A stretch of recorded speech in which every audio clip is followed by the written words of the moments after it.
ದಕ್ಷಿಣ ಭಾರತದ ಗಾನ ಕೋಗಿಲೆ ಎಂದೇ ಹೆಸರಾದ ಖ್ಯಾತ ಗಾಯಕಿ ಎಸ್ ಜಾನಕಿ ವಿಧಿವಶರಾಗಿದ್ದಾರೆ. ಅವರಿಗೆ 88 ವರ್ಷ ವಯಸ್ಸಾಗಿತ್ತು. ಅನಾರೋಗ್ಯದಿಂದ ಹಿನ್ನೆಲೆಯಲ್ಲಿ ಮೈಸೂರಿನ ಅಪೋಲೋ ಆಸ್ಪತ್ರೆಯಲ್ಲಿ ದಾಖಲಾಗಿತ್ತು. ಆದರೆ ಚಿಕಿತ್ಸೆ ಫಲಕಾರಿಯಾಗದೆ ಅವರು ಸಾವನ್ನಪ್ಪಿದ್ದಾರೆ. ಹೃದಯಾಘಾತದಿಂದ ಅವರು ಮೃತಪಟ್ಟಿರುವುದಾಗಿ ಮೂಲಗಳಿಂದ ತಿಳಿದೊಂದಿದೆ. ಎಸ್ ಜಾನಕಿಯವರು ಮೈಸೂರಿನಲ್ಲಿ ವಾಸವಿದ್ದರು. ಅವರ ಆರೋಗ್ಯವನ್ನು ನವೀನ್ ಎಂಬ ಕೇರ್ ಟೇಕರ್ ನೋಡಿಕೊಳ್ಳುತ್ತಿದ್ದರು.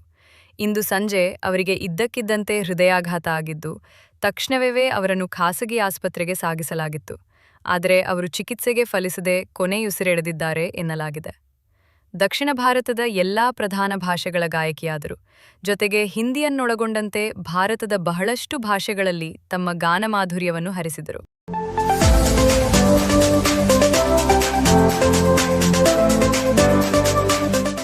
ಕನ್ನಡ ಚಿತ್ರರಂಗದ ಹಿರಿಯ ನಟ ಶಿವರಾಜ್ ಕುಮಾರ್ ಅವರು ನಿನ್ನೆ ಅಭಿಮಾನಿಗಳೊಟ್ಟಿಗೆ ಸರಳವಾಗಿ ಹುಟ್ಟುಹಬ್ಬ ಆಚರಿಸಿಕೊಂಡಿದ್ದಾರೆ. ಕೆಲ ದಿನಗಳ ಹಿಂದೆ ವಿಡಿಯೋ ಹಂಚಿಕೊಂಡಿದ್ದ ನಟ ಶಿವರಾಜ್ ಕುಮಾರ್, ಹುಟ್ಟುಹಬ್ಬಕ್ಕೆ ಆಗಮಿಸುವ ಅಭಿಮಾನಿಗಳು ಕಡ್ಡಾಯವಾಗಿ ಕೇಕ್ ಹಾಗೂ ಹಾರಗಳನ್ನು ತರಬಾರದು ಎಂದಿದ್ದರು.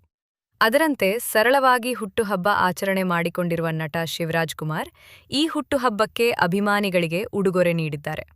ಶಿವರಾಜ್ ಕುಮಾರ್ ಅವರು ತಮ್ಮ ಹುಟ್ಟುಹಬ್ಬದಂದು ತಮ್ಮ ಅಭಿಮಾನಿಗಳಿಗೆ ಉಚಿತವಾಗಿ ಹೆಲ್ತ್ ಕಾರ್ಡ್ಗಳನ್ನು ವಿತರಣೆ ಮಾಡಿದ್ದಾರೆ.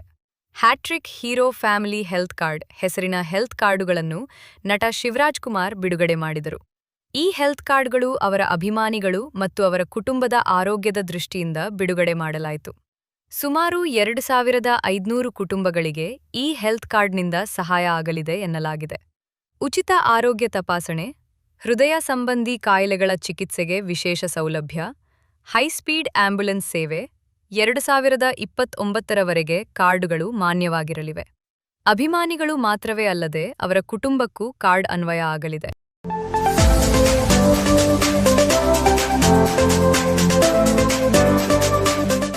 ಡಾ. Shivaraj Kumar salt and pepper ಲುಕ್ನಲ್ಲಿ ಕಾಣಿಸಿಕೊಂಡಿರುವ ಬೇಲ್ ಸಿನಿಮಾದ ಬಿಡುಗಡೆ ದಿನಾಂಕ ಸದ್ದಿಲ್ಲದೆ ಅನೌನ್ಸ್ ಆಗಿದೆ. ಪವನ್ ಒಡೆಯರ್ ನಿರ್ದೇಶನದ ಹಾಗೂ ಕೆವಿಎನ್ ಪ್ರೊಡಕ್ಷನ್ಸ್ ನಿರ್ಮಾಣದ ಈ high voltage action drama Gandhi ಜಯಂತಿಯಂದು ತೆರೆಕಾಣಲಿದೆ. ಶಿವರಾಜ್ ಕುಮಾರ್ ಹುಟ್ಟುಹಬ್ಬದಂದು ಬೇಲ್ ಸಿನಿಮಾ ಬಿಡುಗಡೆ ದಿನಾಂಕವನ್ನು ಹಂಚಿಕೊಳ್ಳಲಾಗಿದೆ. KVN production banner happy birthday dare devil ಎಂಬ ಪೋಸ್ಟರ್ ಹಂಚಿಕೊಂಡಿದ್ದು, ಅಕ್ಟೋಬರ್ 2ರಂದು ಬೇಲ್ ಬಿಡುಗಡೆ ದಿನಾಂಕವನ್ನು ದೃಢಪಡಿಸಿದೆ. ಈ ಹಿಂದೆ ತಂಡವು ಟೀಸರ್ ಅನ್ನು ಬಿಡುಗಡೆ ಮಾಡಿತ್ತು. ಇದು ಪ್ರೇಕ್ಷಕರನ್ನು ಚಿತ್ರದ ತೀವ್ರವಾದ ಆಕ್ಷನ್ ಪ್ಯಾಕ್ಡ್ ಜಗತ್ತಿಗೆ ಪರಿಚಯಿಸಿತು. ಸಾಲ್ಟ್ ಪೆಪ್ಪರ್ ಲುಕ್ ಓವರ್ನೊಂದಿಗೆ ಸಂಪೂರ್ಣವಾಗಿ ಹೊಸ ಅವತಾರದಲ್ಲಿ ಶಿವಣ್ಣನ ಕಾಣಿಸಿಕೊಂಡಿದ್ದಾರೆ. ನಿರಂತರವಾಗಿ ತನ್ನನ್ನು ತಾನು ಮರುಶೋಧಿಸುವುದಕ್ಕೆ ಹೆಸರುವಾಸಿಯಾದ ಶಿವರಾಜ್ಕುಮಾರ್ ರಗಡ್, ಆದರೆ ಕ್ಲಾಸಿ ಲುಕ್ ಹೊಂದಿದ್ದಾರೆ. ಇದು ಈಗಾಗಲೇ ಅಭಿಮಾನಿಗಳಲ್ಲಿ ಸಾಕಷ್ಟು ಸಂಚಲನವನ್ನು ಸೃಷ್ಟಿಸಿದೆ.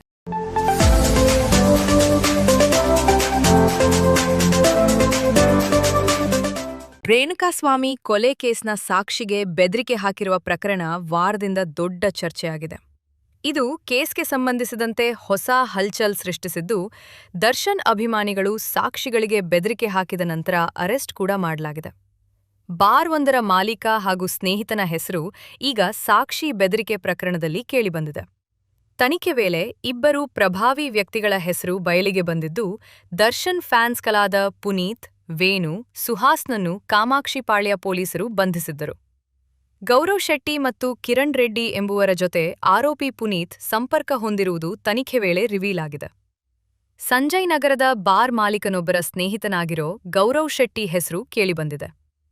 ಸಂಜಯ್ ನಗರದ ಬಾರ್ ಮಾಲೀಕ ಕೂಡ ಬೆದರಿಕೆಯಲ್ಲಿ ಭಾಗಿಯಾಗಿರೋ ಶಂಕೆ ವ್ಯಕ್ತವಾಗಿದೆ. ವಾಟ್ಸ್ಆಪ್ ಕರೆ ಮೂಲಕ ಪುನೀತ್ ಜೊತೆ ಸಂಪರ್ಕದಲ್ಲಿದ್ದ ಗೌರವ್ ಹಾಗೂ ಕಿರಣ್ ರೆಡ್ಡಿ ಅವರ ಹೆಸರು ಈಗ ಈ ಕೇಸ್ನಲ್ಲಿ ಪ್ರಮುಖವಾಗಿದೆ.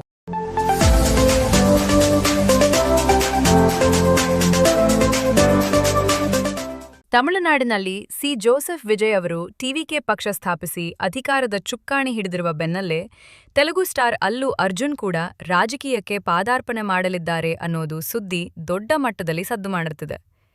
ತೆಲಂಗಾಣ, ಆಂಧ್ರಪ್ರದೇಶದ ತೆಲುಗು ರಾಜ್ಯಗಳಲ್ಲಿ ಈ ಸುದ್ದಿ ಸಂಚಲನ ಸೃಷ್ಟಿಸಿದೆ. ಈಗಾಗಲೇ ದೇಶದ ಅತ್ಯಂತ ಯಶಸ್ವಿ ರಾಜಕೀಯ ತಂತ್ರಜ್ಞ ಹಾಗೂ ರಾಜಕಾರಣಿ ಪ್ರಶಾಂತ್ ಕಿಶೋರ್ ಜೊತೆ ರಹಸ್ಯವಾಗಿ ಸಮಾಲೋಚನೆ ನಡೆಸಿದ್ದಾರೆ ಅಂತಲೂ ತಿಳಿದುಬಂದಿದೆ. ಪುಷ್ಪ 2 ವೇಳೆ ತೆಲಂಗಾಣ ಕಾಂಗ್ರೆಸ್ ಸರ್ಕಾರದ ಜೊತೆ ಉಂಟಾದ ವಿವಾದಗಳಿಂದಾಗಿ ರೇವಂತ್ ರೆಡ್ಡಿ ಸರ್ಕಾರವನ್ನ ಗುರಿಯಾಗಿಸಿಕೊಂಡು ತೆಲಂಗಾಣದಲ್ಲಿ ರಾಜಕೀಯಕ್ಕೆ ಇಳಿಯುತ್ತಾರೆ ಎಂದು ಕೆಲವರು ಹೇಳುತ್ತಿದ್ದಾರೆ. ಇನ್ನು ಹೈದರಾಬಾದ್, ನಿಜಾಮಾಬಾದ್ ಮತ್ತು ಖಮ್ಮಂನಂತಹ ಕಡೆಗಳಲ್ಲಿ ಅವರಿಗೆ ಇರುವ ದೊಡ್ಡ ಅಭಿಮಾನಿ ಬಳಗವೇ ಅವರಿಗೆ ಪ್ಲಸ್ ಆಗುತ್ತದೆ ಎಂಬ ವಾದ ಎದ್ದಿದೆ.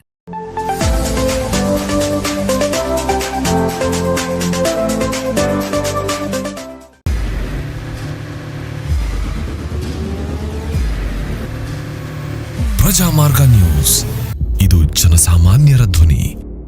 ನಮಸ್ಕಾರ. ನೀವು ನೋಡ್ತಾ ಇದ್ದೀರಾ ಪ್ರಜಾಮಾರ್ಗ ನ್ಯೂಸ್. ರಾಷ್ಟ್ರದ ರಾಜ್ಯದ ರಾಜಕೀಯದ ಬಗ್ಗೆ ಹೆಚ್ಚಿನ ಸಿನಿಮಾ ಅಪ್ಡೇಟ್ಗಳಿಗಾಗಿ ಫಸ್ಟ್ ಲೈಕ್ ಮಾಡಿ, ಸಬ್ಸ್ಕ್ರೈಬ್ ಆಗಿ, ಹಾಗೆ ಫಾಲೋ ಕೂಡ ಮಾಡಬೇಕು.